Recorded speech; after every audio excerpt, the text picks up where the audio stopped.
दोस्तों, आपके मन में ये सवाल तो जरूर आता होगा कि वैकुंठ इस ब्रह्मांड में आखिर किस स्थान पर मौजूद है। साथ ही ब्रह्मा जी का सत्यलोक, इंद्रदेव का इंद्रलोक किस स्थान पर मौजूद है। आज के अध्याय में हम आपको हिंदू धर्म के प्राचीन ग्रंथों के प्रमाणों के अनुसार उन सभी लोगों की लोकेशन बताने जा रहे हैं। जानते हैं, प्राचीन ग्रंथों के अनुसार ब्रह्मांड की उत्पत्ति ब्रह्मदेव के जन्म के साथ होती है और जब ब्रह्मदेव की आयु की समाप्ति होती है तो इस ब्रह्मांड का विनाश होता है और हर तरफ केवल अंधकार ही बच जाता है। लेकिन इतने बड़े इस ब्रह्मांड में ब्रह्मदेव आखिर किस स्थान पर है? भगवान विष्णु जी का वैकुंठ किस स्थान पर मौजूद है? दोस्तों, ब्रह्मदेव जिस स्थान पर रहते हैं उसे सत्यलोक कहते हैं और भगवान विष्णु जिस स्थान पर रहते हैं उसे वैकुंठ कहा जाता है। विष्णु पुराण में इन स्थानों का वर्णन मिलता है। विष्णु पुराण के अनुसार वैकुंठ एक ऐसी जगह जहां पर लाखों सूर्य आकाश में तेजमान है और वहां पर कई सारे ग्रह भी मौजूद हैं। भागवत पुराण के अनुसार वैकुंठ का स्थान ध्रुव तारे की ओर है।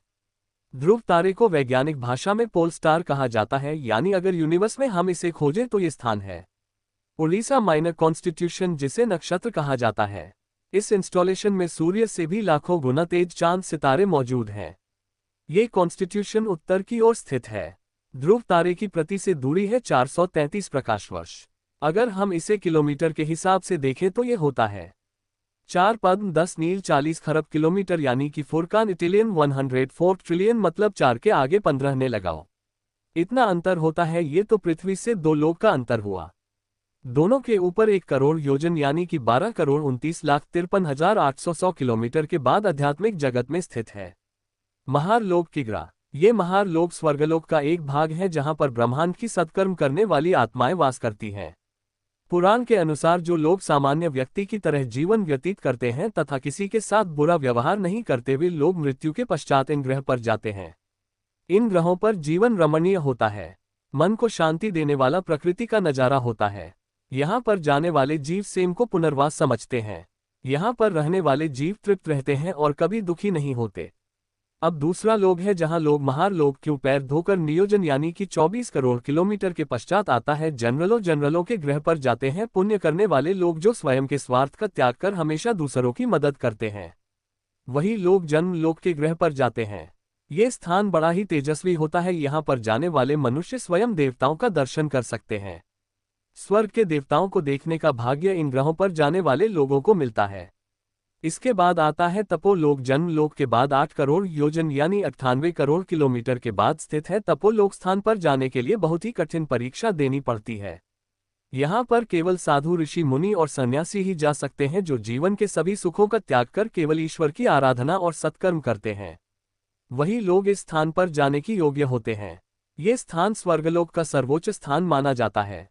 यहाँ पर जाने वाले लोग स्वयं स्वर्ग के देवताओं से मिल सकते हैं। यहाँ पर ब्राह्मण की अनेक ऊर्जाओं को नियंत्रित करने वाले देवी देवता रहते हैं, जैसे कि वरुण देव, अग्नि देव इत्यादि। तब श्लोक के पश्चात आता है सत्यलोक। तपोलोक के ऊपर 12 योजन यानी कि 1,47,54,46,589 किलोमीटर के अंतर पर स्थित है। सत्यलोक जहाँ पर ब्रह्मा जी विराजमान है, यहाँ पर जाना किसी भी मनुष्य के लिए संभव नहीं है। केवल महान आत्माएं ही इस स्थान पर जा सकती हैं जिन्होंने जन्म जन्मांतर में अनेक पुण्य किए हों।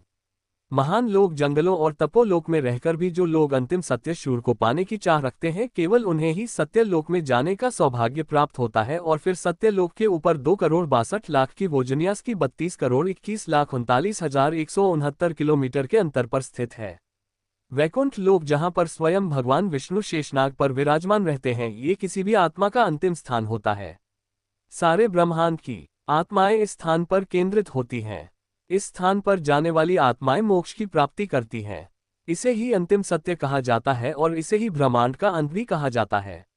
यहाँ पर जाने के बाद आत्मा जन्म मृत्यु के चक्र से मुक्त होती है। लेकिन दोस्तों, ध्यान में रहे, हम फिजिकल विल की बात नहीं करते। ये सभी आंकड़े आध्यात्मिक जगत को दर्शाते हैं।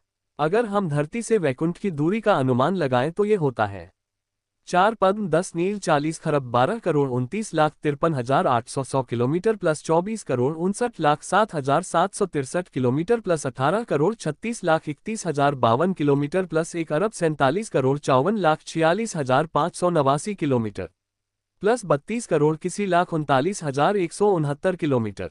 इन सब का मिलाकर होता है 4 पद्म 10 नील 40 खरब 3 अरब 15 करोड़ 78,444 किलोमीटर। यानी आप देख सकते हैं कितना दूर है बैकुंठ हमारी पृथ्वी से। अगर हम आज की टेक्नोलॉजी के आधार पर यहां से वहां तक जाने की कोशिश करेंगे तो में कितना समय लगेगा इसके बारे में जानते हैं।